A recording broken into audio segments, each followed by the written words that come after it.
जय माँ कोडियार, जय सियाराम। मेरी चैनल में आपका स्वागत है। मैं पथिक द ट्रैवलर। आज का जो विषय है ये वो है कि महारानी माता गांधारी जी, उन्होंने भगवान श्री कृष्ण को श्राप क्यों दिया युद्ध के बाद, महाभारत के युद्ध के बाद। तो इस पर मैं अपना मत व्यक्त करूं उससे पहले आपसे एक अपील है, आपसे एक रिक्वेस्ट है कि मेरा चैनल सब्सक्राइब ज़रूर करें। अगर वीडियो मेरा अच्छा लगे तो उसे लाइक करें और दूसरों को शेयर करें और मेरा चैनल सब्सक्राइब करने की भी उनको प्रेरणा दें। तो चलिए शुरू करते हैं। जब भगवान श्री कृष्ण हस्तिनापुर पधारे और उन्होंने एक प्रस्ताव रखा कि अगर 5 गांव 5 विलेजेस पांडवों को दे दिए जाए तो वो अपना दूसरा कोई हक नहीं मांगेंगे और संतुष्ट होकर उस 5 गांवों पर राज्य करेंगे।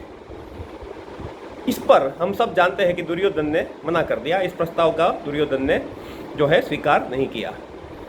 तब इस घटना के बाद माता गांधारी जी, उनको पता था कि ये जो हुआ है वो कौरव वंश के लिए अच्छी घटना नहीं है, ये जो डेवलपमेंट है ये कौरव वंश के लिए हानिकारक हो सकता है। तो उन्होंने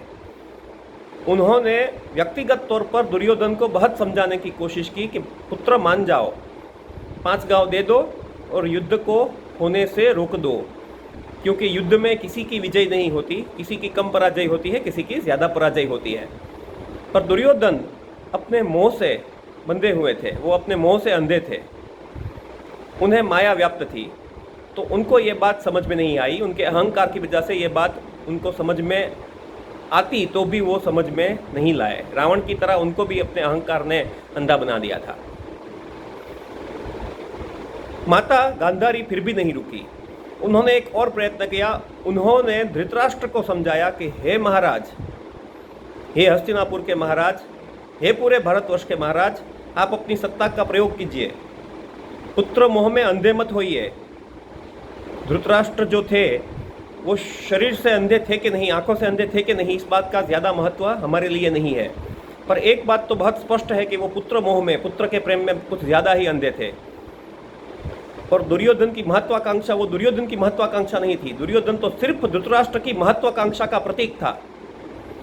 तो उन्होंने धृतराष्ट्र को समझाने की कोशिश की कि महाराज मान जाइए, इस युद्ध को अटकाइए, पांडवों को 5 गांव दे दीजिए, उनको उनका हक दे दीजिए और इस बात को यहीं पर रफा दफा कीजिए, युद्ध को रोक दीजिए, क्योंकि युद्ध में हानि होगी।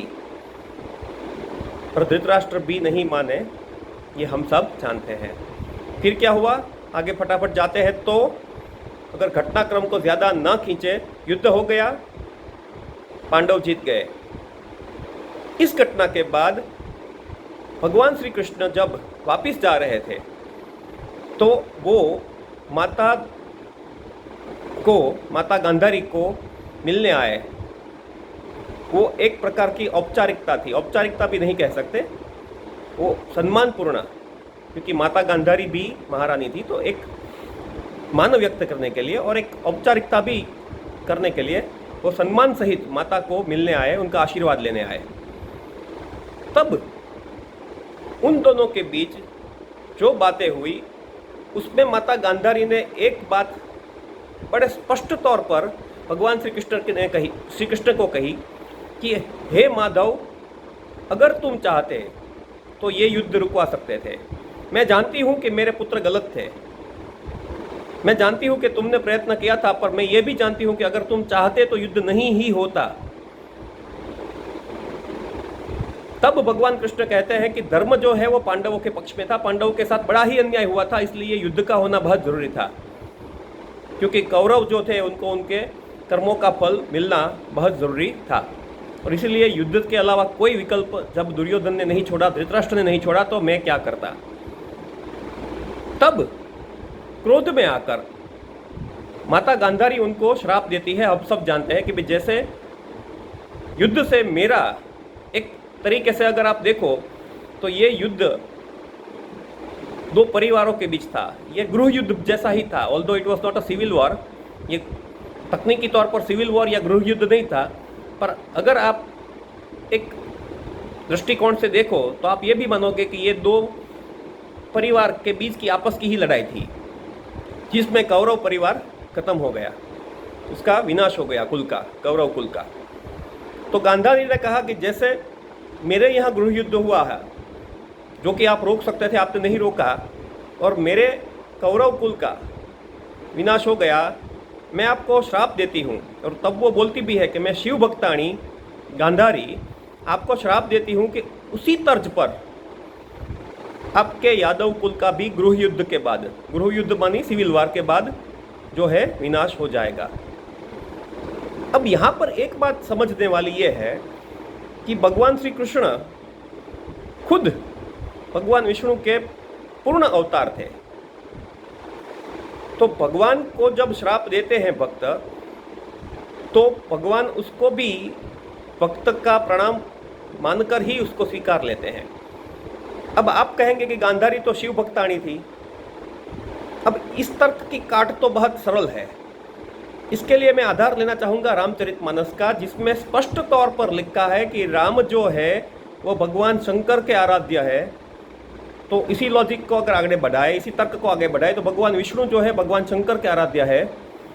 और रामचरितमानस में राम भगवान ने अपने भक्तों को गुप्त बटकी के तहत स्पष्ट बोला है कि भगवान शंकर मेरे आराध्य है, और अगर मेरा भक्त भगवान शंकर की पूजा नहीं करता तो उसको मेरी पूजा करने से मेरा आशीर्वाद प्राप्त नहीं होगा। इस बात पर मेरे भक्त को जरा सी भी शंका नहीं होनी चाहिए। तो मोटे मोटे तौर पर हम ये कह सकते हैं कि भगवान विष्णु जो है वो भगवान शिव के आराध्य है, और भगवान शिव जो है वो भगवान विष्णु के आराध्य है। तो इसी तर्क को अगर और थोड़ा आगे बढ़ाए, तो जो भगवान शिव का भक्त है वो भगवान विष्णु का भक्त हो ही गया। और माता गांधारी वो तो शिव भक्ताणी थी, परम शिव भक्ताणी थी। तो इसीलिए उनका कृष्ण भक्त होना या न होना उसका सवाल ही पैदा नहीं होता। वो भगवान कृष्ण की भी प्रिय भक्ताणी थी। और जब भक्त ने श्राप दिया तो भगवान ने क्या बोला कि ठीक है माता, मैं इसको भी आपका आशीर्वाद समझकर स्वीकार कर लेता हूँ। और एक तरीके से उसको तथास्तु शारीरिक तौर पर नहीं बोला, पर एक तरीके से ऐसा ही हो तथास्तु कहकर भगवान कृष्ण वहाँ से चले गए। तो ये पूरा जो तर्क है वो मेरा खुद का तर्क है। ये जो पूरा मत है ये मेरा खुद का मत है। ये जो अर्थघटन है ये मेरा खुद का अर्थघटन है। ये कहीं पर लिखा नहीं है।